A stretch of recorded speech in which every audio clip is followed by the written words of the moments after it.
बिस्मिल्लाहिर्रहमानिर्रहीम। क्लास 10 का math according national book foundation की जो न्यू बुक है उसके मुताबिक हमने स्टार्ट किया हुआ है। प्रीवियस लेक्चर में हमने एक्सरसाइज 3.4 को क्वेश्चन नंबर 4 और 5 कंप्लीट कर लिया था। क्वेश्चन नंबर 3 और 4 कंप्लीट कर दिया। आज के लेक्चर में क्वेश्चन नंबर 5 और 6 इंशाल्लाह कंप्लीट करने की कोशिश करते हैं। क्वेश्चन नंबर 5 स्टार्ट करते हैं। क्वेश्चन नंबर 5 में लिखा है 2 trucks have capacities of 10 tons and 12 tons. They made a total of 20 round trips, haul 226 tons of sand to the community park। यानी कम्युनिटी पार्क है जहाँ पर ये दोनों ट्रक्स, एक की कैपेसिटी जो है वो 10 टन्स की है, दूसरी की 12 टन्स की है, और 20 ट्रिप्स राउंड ट्रिप्स किए। राउंड ट्रिप यानी आना और जाना जिसमें शामिल है, ठीक है, दोनों ने मिला के। और कितनी सैंड वो लेकर गए हैं उस कम्युनिटी पार्क में, that is 226 tons. How many round trips did each truck make. हर ट्रक ने अलग से आने और जाने का पूरा एक राउंड ट्रिप अलग कितने ट्रिप किए, दोनों की मिला के तो हमें पता लगे they made total of 20 round trips. और एक ट्रक की जो कैपेसिटी है वो 10 टन है, और दूसरे में जो है सैंड जो आ सकती है वो 12 टन आ सकती है। तो ये बेसिकली क्वेश्चन है। तो हर ट्रक ने कितने अलग ट्रिप किए आने और जाने की, वो हमने बताने हैं इस क्वेश्चन में। और यहाँ कहीं देखिए मेंशन नहीं किया कि क्रैमर रूल से करें या मैट्रिक इन्वर्जन से करें, तो ये आपकी अब चॉइस है। पिछले लेक्चर में ये बात आपको कह चुका हूँ, यहाँ पर मेंशन होगा, फिर आपने वही रूल यूज़ करना है। अगर नहीं कहा गया तो आपकी मर्जी, बेशक मैट्रिक इन्वर्जन कर लें या फिर क्रैमर रूल कर लें। लेकिन क्रैमर रूल मैट्रिक इन्वर्जन के मुकाबले में ज़्यादा आसान है, तो इस वजह से उसको फॉलो करें तो ज़्यादा सही रहेगा अगर उसने क्वेश्चन में आपको मेंशन नहीं किया, ठीक है। बाकी आपकी अपनी चॉइस है, जिस मर्जी से करना चाहें। दोनों मेथड मैंने आपको समझाए हुए हैं, ठीक है। अब आते हैं इस क्वेश्चन को सॉल्व करना शुरू करते हैं। तो देखिए, late the first truck trip, पहले ट्रक के ट्रिप को हमें तो पता नहीं कितने ट्रिप्स किए उसने, तो पहले ट्रक के ट्रिप को हम कहते हैं x, and let the second truck trip equal to y। अब बाय गिवन कंडीशन दोनों ने जो टोटल सैंड लेकर गए हैं वो 20 टन से पड़ा था हमने, सॉरी कितने ट्रिप किए थे दोनों ने मिला के, राउंड ट्रिप टोटल आने जाने के दोनों के मिला के जो ट्रिप्स थे वो 20 थे, लिखा था ना। दे मेड 25, दोबारा पढ़ा देता हूँ आपको। They made a total of 20 round trips. तो टोटल के यानी x फर्स्ट ट्रक के ट्रिप्स हैं और y सेकंड ट्रक के ट्रिप्स हैं, तो दोनों मिला के जो ट्रिप है 20। तो ये पहली इक्वेशन बन गई हमारी। अब पहले ट्रक की जो कैपेसिटी है वो 10 टन्स की है, और दूसरे ट्रक की कैपेसिटी थी वो 12 टन की थी। और एक ट्रक का ट्रिप जो है x है, और एक ट्रिप में यानी अगर वो x है तो 10 टन लेके जा सकता है एक ट्रिप में, और दूसरे के ट्रिप का नाम हमने वाई रखा है तो एक ट्रिप में 12 टन लेके जा सकता है रेत। और टोटल दोनों मिला के जो रेत लेके गए हैं उस पार्क में दैट इज़ 226। तो ये हमारे पास दूसरी इक्वेशन बन गई। अब इसके बाद इसको मैट्रिक्स फॉर्म में लिखना है हमने। तो the matrix form of the above system is, आपको पहले ही बताया एक्स का तो कोफिशिएंट का कुछ नहीं लिखा, तो मीन दैट ये 1 है, तो यहाँ पर 1 आ जाएगा, ठीक है, ये 1 हो गया। और एक्स के साथ नीचे ही देखें क्या लिखा है 10, तो यहाँ पर 10 लिख लेंगे। और फिर गैप देखिए, वाई के साथ कुछ कोफिशिएंट नहीं लिखा, मीन 1 है, यहाँ पर 1 आ गया। और इस वाई के साथ क्या लिखा दैट इज 12, तो यहाँ 12 लिख दिया और इसके ब्रैकेट क्लोज कर दी। अब पहले कॉलम से हमने क्या एलिमिनेट किया था, किस वेरिएबल को नहीं लिखा था, अल्फ़ाबेट को x, तो यहाँ पर x लिख लेते हैं। और दूसरे उस कॉलम में से हमने किसको नहीं लिखा था दैट इज़ y, तो यहाँ पर नीचे y लिख दिया और इसको स्क्वायर ब्रैकेट में लिखते हैं। और इन दो ब्रैकेटों के दरमियान में कोई नोटेशन नहीं डालनी आपने, क्योंकि आपस में मल्टीप्लाई हो रही होती है। और ये दो इक्वल टू के साइन पड़े हुए हैं राइट हैंड साइड पर, ठीक है ना। उससे पहले राइट हैंड साइड पर वैल्यू से पहले इक्वल टू साइन, तो आपने जस्ट एक इक्वल टू का साइन डालना है, उसके ब्रैकेट में पहली वैल्यू दैट इज़ 20 और दूसरी वैल्यू 226, ये आपने लिख देनी, ठीक है। यहाँ तक काम कंप्लीट किया हमने। अब इन मैट्रिक्स को नाम दे देते हैं। इस मैट्रिक्स को कह देता हूँ ए, सिर्फ इसकी वैल्यू लिख दी 1, 10, 1 एंड 12। एंड देन दूसरी मैट्रिक्स जो थी एक्स वाई की, तो इसको कह देते हैं let capital X equal to X Y, ये दूसरी मैट्रिक्स लिख दी। और लास्ट जो इक्वल टू की तरफ मैट्रिक्स इसको हम कहते हैं दैट इज़ बी, और इसकी वैल्यू 20 और 2 to 6। अब पहला काम पहले जो मैंने क्रैमर रूल से आपको सॉल्व कर रहा हूँ, तो इस मैट्रिक्स का आपने, ये जो मैट्रिक्स ए है इसका आपने डिटरमिनेंट ले लेना है। उसका डिटरमिनेंट कैसे लेंगे, इस पर मॉड डाल देंगे, और मैट्रिक्स में कर्व पड़ी होती है, यहाँ पर कर्व हटा के हम स्ट्रेट लाइन डाल देंगे। तो अब इस बाकी वही वैल्यू लिखनी जो वैल्यू लिखी हुई थी दैट इज़ 1, 10 एंड 1 एंड 12, तो हमने लिख लिया यहाँ पर। अब इसको सॉल्व कैसे करेंगे, फर्स्ट ये डायगोनल मल्टीप्लाई होगा, कई दफ़ा बता चुका हूँ ताकि याद रहे आपको। यहाँ से मल्टीप्लिकेशन करेंगे तो 12 1 ज़ा 12, एंड सेकंड डायगोनल मल्टीप्लाई करने से पहले माइनस का साइन आएगा, तो 10 1 ज़ा 10, तो 12 माइनस 10 तो हमारे पास वैल्यू आ गई 2। तो जैसे मैंने आपको प्रीवियस लेक्चर में बताया था, अगर आपका ए डिटर्मिनेंट का आंसर 0 नहीं आए, बाकी जो भी आंसर आए तो सोल्यूशन पॉसिबल होता है। तो हम लिखें as a determinant is not equal to 0 so solution is possible. तो उसका सोल्यूशन पॉसिबल, तो उसका सोल्यूशन फाइंड करते हैं। तो उसके लिए पहले मैं ए एक्स, ये सबस्क्रिप्ट में साथ में एक्स लिखने का मतलब है कि जो एक्स का कॉलम है वो एलिमिनेट हो जाएगा, और जो बी की वैल्यू जो लिखी थी ना, ये वाली वैल्यू, ये उसकी जगह रिप्लेस कर दी है 20 एंड 2 to 6। तो एक मैट्रिक्स देखें, ये एक्स वाला हिस्सा था क्योंकि ये एक्स वाली वैल्यू थी, और ये वाई वाली, यहाँ से भी आप देख सकते हैं, ऊपर से देखिए ये एक्स वाली थी ना 1 and 10, 1 and 10 हटा देंगे। ए एक्स लिखने का मतलब ये था कि आपको इंडिकेटर है कि एक्स वाली वैल्यू से हटा दी, और इसकी किसी वैल्यू से रिप्लेस कर देनी है 20 and 2 to 6, और वाई की वैल्यू एज इज 1 and 12 जो यहाँ पर लिखी देखिए इसमें 1 and 12 वो एज इज लिखी। अब ये हमारे पास मैट्रिक्स आ गई एक्स। तो अब एक्स का डिटरमिनेंट लेते हैं, तो डिटरमिनेंट मॉड डाल देंगे, और यहाँ पर भी देखिए ये स्क्वायर है ना, ये कर्व है, यहाँ पर स्ट्रेट लाइनें डाल देंगे डिटरमिनेंट। जब डिटरमिनेंट नहीं हो तो आप मैट्रिक्स को नहीं ओपन कर सकते, याद रखें। अब इसको उसी तरह से फर्स्ट इस डायगोनल को मल्टीप्लाई करूँगा तो 20 मल्टीप्लाई बाई 12 हो जाएगा, और सेकंड डायगोनल को मल्टीप्लाई करने से पहले माइनस का साइन 2 to 6 मल्टीप्लाइड बाई 1, तो 20 इंटू 12 ये हो जाएगा 240, एंड 2 to 6 इंटू 1 226 ही रहेगा, तो 240 माइनस 26, तो ये वैल्यू हमारे पास आ जाएगी 14। तो ए एक्स का डिटर्मिनेंट जो आएगा दैट इज़ 14। तो हमारे पास ये वैल्यू आ गई, ए एक्स का डिटर्मिनेंट आ गया। अब फिर ए वाई, अब ए वाई में मैं वैल्यू लिखूँगा, तो ए वाई का मतलब है वाई की वैल्यूज़ को आपने एलिमिनेट कर देना, तो एक्स की वैल्यूज़ वापस रिप्लेस कर देंगे इस मैट्रिक्स में, यानी 1 and 10 वापस अपनी जगह पे आ जाएंगे, और 1 और 12 हट जाएंगे, और 1 और 12 की जगह क्या वैल्यू आ जाएगी, दैट इज़ 20 and 2 to 6। तो यही कुछ किया मैंने, अगले पेज पर देख सकते हैं आप, 1 और 10 रिप्लेस हो गए, और y की वैल्यू जो थी वो हट गई, उसकी जगह पर क्या आ गया 20 and 2 to 6। अब उसके बाद इसका डिटरमिनेंट ले लेते हैं। इसका डिटरमिनेंट आपके सामने ये देखें, ए वाई डिटर्मिनेंट नीचे लिख लें, साथ में लिख लें इम्प्लाइज दैट का साइन मैंने डाला, इसके आगे क्या दिया मैंने, ए Y determinant 1 and 10 and 20 and 2 to 6। अब इसके डिटरमिनेंट लेंगे तो 1 मल्टीप्लाई होगा पहले फर्स्ट इस डायगोनल से, तो 1 into 2 to 6, और सेकंड डायगोनल को मल्टीप्लाई करने से पहले माइनस का साइन, एंड 20 मल्टीप्लाइड बाय 10, तो 2 to 6 इंटू 1 2 to 6 रहेगा, एंड 20 इंटू 10 200, तो 2 to 6 माइनस 200 वैल्यू आ गई 26। अब हमारे पास ए वाई मॉड की वैल्यू भी आ गई, यानी ए वाई डिटर्मिनेंट की। अब हम एक्स की वैल्यू फाइंड करते हैं, तो बिल्कुल सिंपल है, ए एक्स का डिटर्मिनेंट डिवाइड बाई ए का डिटर्मिनेंट। तो एक्स के डिटर्मिनेंट का आंसर क्या है, टॉप पे लिखा हुआ है आपके सामने 14, और ए का डिटर्मिनेंट सबसे पहले हमने फाइंड किया था, क्या वैल्यू आई थी उसकी, दैट इज़ 2। तो इसको डिवाइड कर देते हैं, 14 डिवाइडेड बाई 2, तो कटिंग हो रही है यहाँ पर, 2 1 ज़ा 2, 2 7 ज़ा 14। हमारे पास एक्स की वैल्यू क्या आएगी, दैट इज़ 7, और वाई फाइंड कैसे करेंगे, ए वाई का डिटर्मिनेंट बाई ए डिटर्मिनेंट, तो ए वाई का डिटर्मिनेंट किसी को लाए थे, दैट इज़ 26, और ए का डिटर्मिनेंट यहाँ से देख लें 2 है, या फिर दोबारा से यहाँ से देख लें, इससे कोई इशू नहीं, that is A equal to A का डिटर्मिनेंट दैट इज़ 2।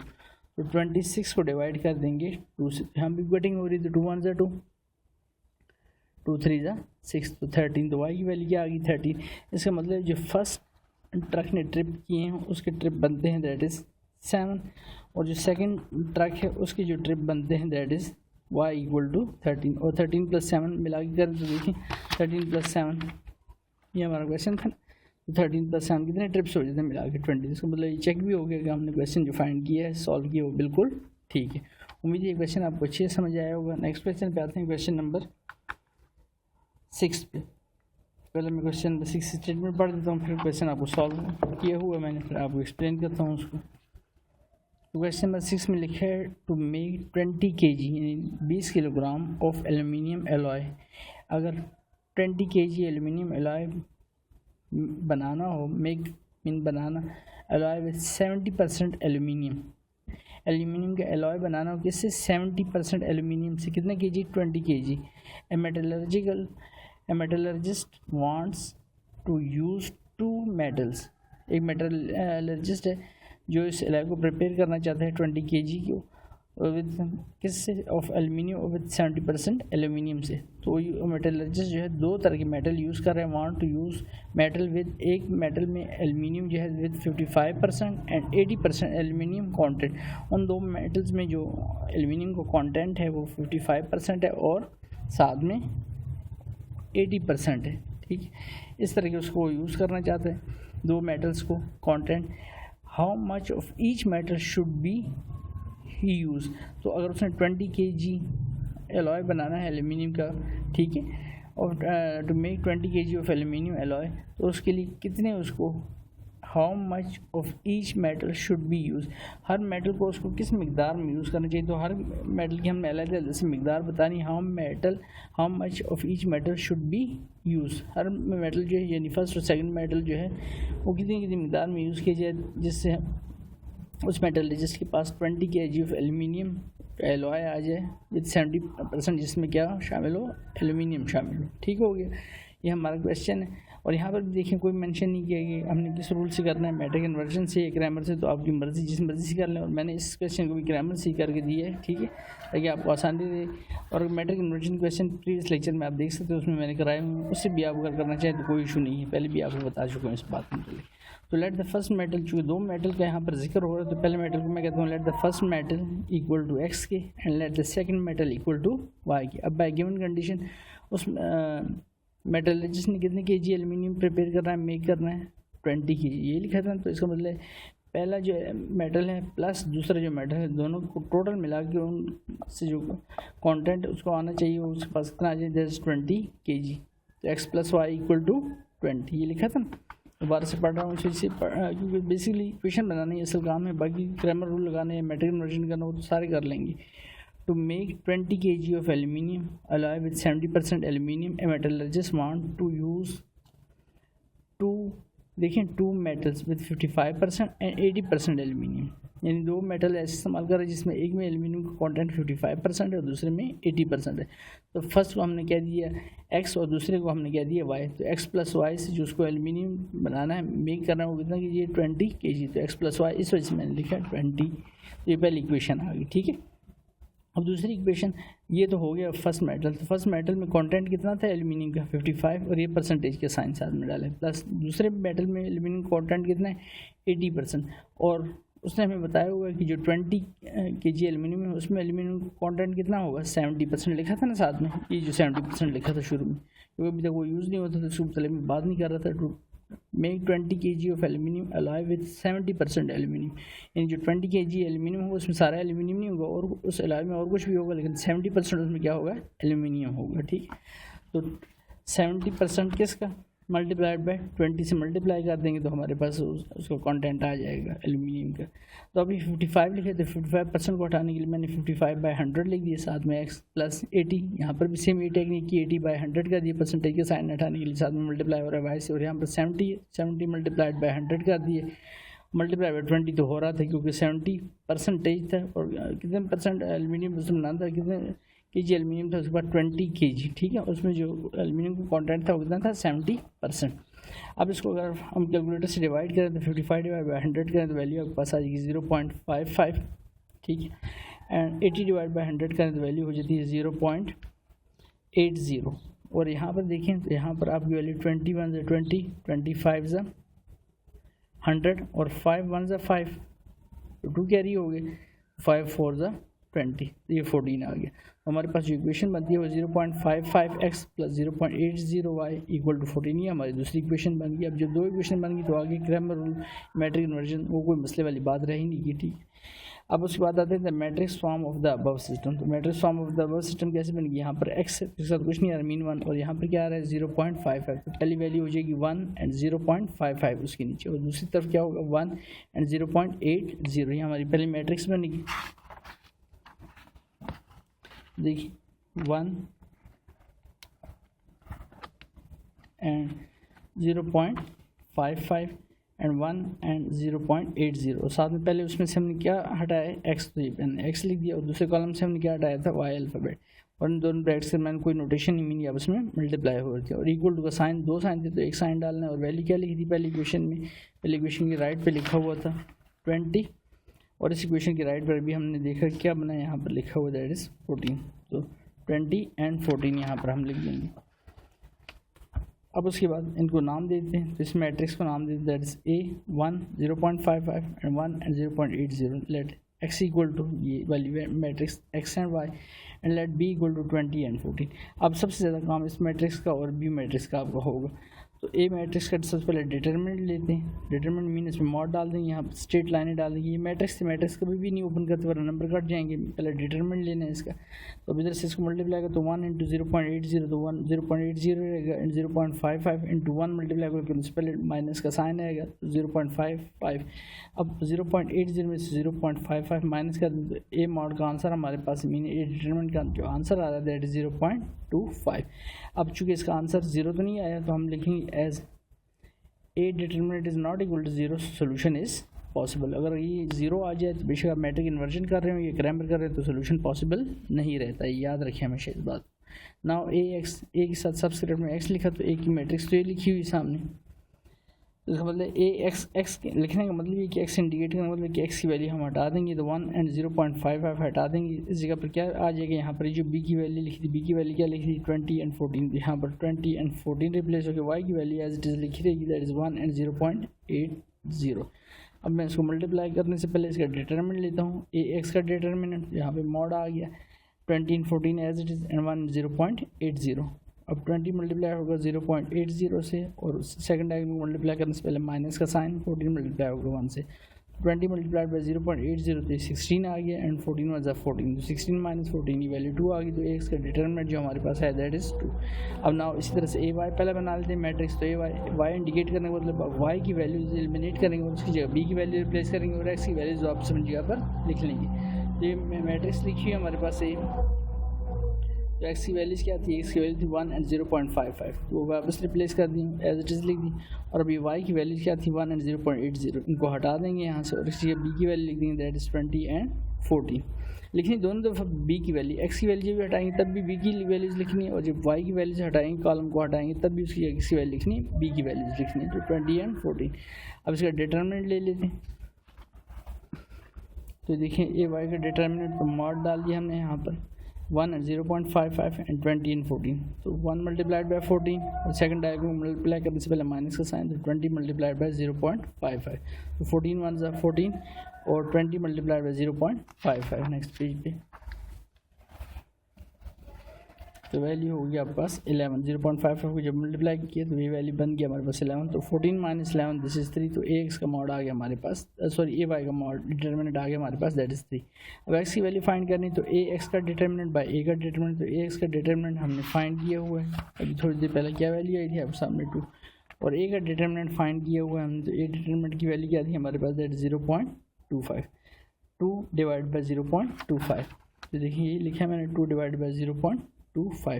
अब मैथ की बेसिक टेक्निक 2 डिवाइड बाई 0.5, तो ये पॉइंट हटाऊंगा तो पॉइंट हटेगा तो नीचे क्या आ जाएगा 1, और पॉइंट के बाद वैल्यूज़ काउंट करें कितनी वैल्यूज आ रही 1 एंड 2, तो 2 वैल्यूज हमने लिखी।